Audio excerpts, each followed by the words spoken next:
श्री गणेशाय नमः। ओम नमः शिवाय। श्री शिव महापुराण महात्म्य। शौनक जी के साधन विषयक प्रश्न करने पर सूत जी का उन्हें शिव पुराण की उत्कृष्ट महिमा सुनाना। श्री शौनक जी ने पूछा, महाज्ञानी सूत जी, आप संपूर्ण सिद्धांतों के ज्ञाता हैं। प्रभु, मुझसे पुराणों की कथाओं के सार तत्व का विशेष रूप से वर्णन कीजिए। ज्ञान और वैराग्य सहित भक्ति से प्राप्त होने वाले विवेक की वृद्धि कैसे होती है तथा साधु पुरुष किस प्रकार अपने काम, क्रोध आदि मानसिक विकारों का निर्वाण करते हैं। इस घोर कली काल में जीव प्राय असुर स्वभाव के हो गए हैं। उस जीव समुदाय को शुद्ध दैवी संपत्ति से युक्त बनाने के लिए सर्वश्रेष्ठ उपाय क्या है? आप इस समय मुझे ऐसा कोई शाश्वत साधन बताइए जो कल्याणकारी वस्तुएं में भी सबसे उत्कृष्ट एवं परम मंगलकारी हो तथा पवित्र करने वाले उपायों में भी सर्वोत्तम पवित्र कारक उपाय हो। तात, वह साधन ऐसा हो जिसके अनुष्ठान से शीघ्र ही अंतकरण की विशेष शुद्धि हो जाए तथा उससे निर्मल चित्त वाले पुरुष को सदा के लिए शिव की प्राप्ति हो जाए। श्री सूत जी ने कहा, मुनि श्रेष्ठ शौनक, तुम धन्य हो क्योंकि तुम्हारे हृदय में पुराण कथा सुनने का विशेष प्रेम एवं लालसा है। इसलिए मैं शुद्ध बुद्धि से विचार कर तुमसे परम उत्तम शास्त्र का वर्णन करता हूँ। वस्तु वह संपूर्ण शास्त्रों के सिद्धांतों से संपन्न, भक्ति आदि को बढ़ाने वाला तथा भगवान शिव को संतुष्ट करने वाला है। कानों के लिए रसायन अमृत स्वरूप तथा दिव्य है। तुम उसे श्रवण करो मुने, वह परम उत्तम शास्त्र है।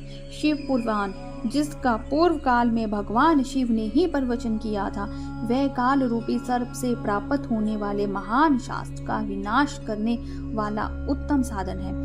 गुरुदेव व्यास ने संत कुमार मुनि का उपदेश पाकर बड़े आदर से संक्षेप में ही इस पुराण का प्रतिपादन किया।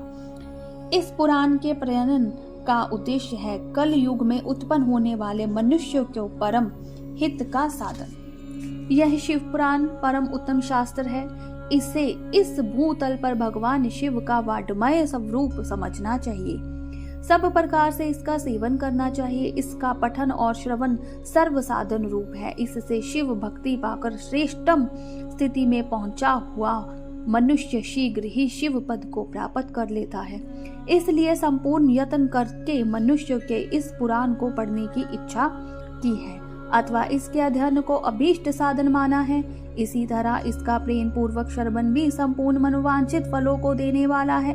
भगवान शिव के इस पुराण को सुनने से मनुष्य सब पापों से मुक्त हो जाता है तथा इस जीवन में बड़े बड़े उत्कृष्ट भोगों को उपभोग करके अंत में शिवलोक को प्राप्त कर लेता है।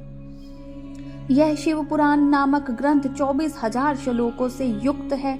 इसकी 7 संहिताएं हैं। मनुष्य को चाहिए कि वह भक्ति, ज्ञान और वैराग्य से संपन्न हो बड़े आदर से इसका श्रवण करे। 7 संहिताओं में से युक्त यह दिव्य शिव पुराण पर ब्रह्म परमात्मा के समान विराजमान है और सबसे उत्कृष्ट गति प्रदान करने वाला है।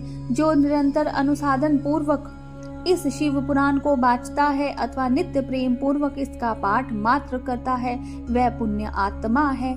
इसमें संशय नहीं है। जो उत्तम बुद्धि वाला पुरुष अंत काल में भक्ति पूर्वक इस पुराण को सुनता है, उस पर अत्यंत प्रसन्न हुए भगवान महेश्वर उसे अपना पद धाम प्रदान करते हैं। जो प्रतिदिन आदर पूर्वक इस शिव पुराण का पूजन करता है, वह इस संसार में संपूर्ण भोगों को भोग कर अंत में भगवान शिव के पद को प्राप्त कर लेता है।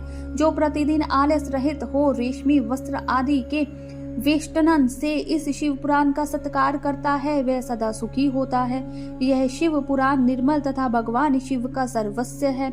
जो इहलोक और परलोक में भी सुख चाहता है, उसे आदर के साथ प्रयत्न पूर्वक इसका सेवन करना चाहिए। यह निर्मल एवं उत्तम शिव पुराण धर्म, अर्थ, काम और मोक्ष रूप चारों पुरुषार्थों को देने वाला है। अंत सदा प्रेम पूर्वक इसका श्रवण एवं विशेष पाठ करना चाहिए। बोलिए शिव शंकर भगवान की जय, उमापति महादेव की जय।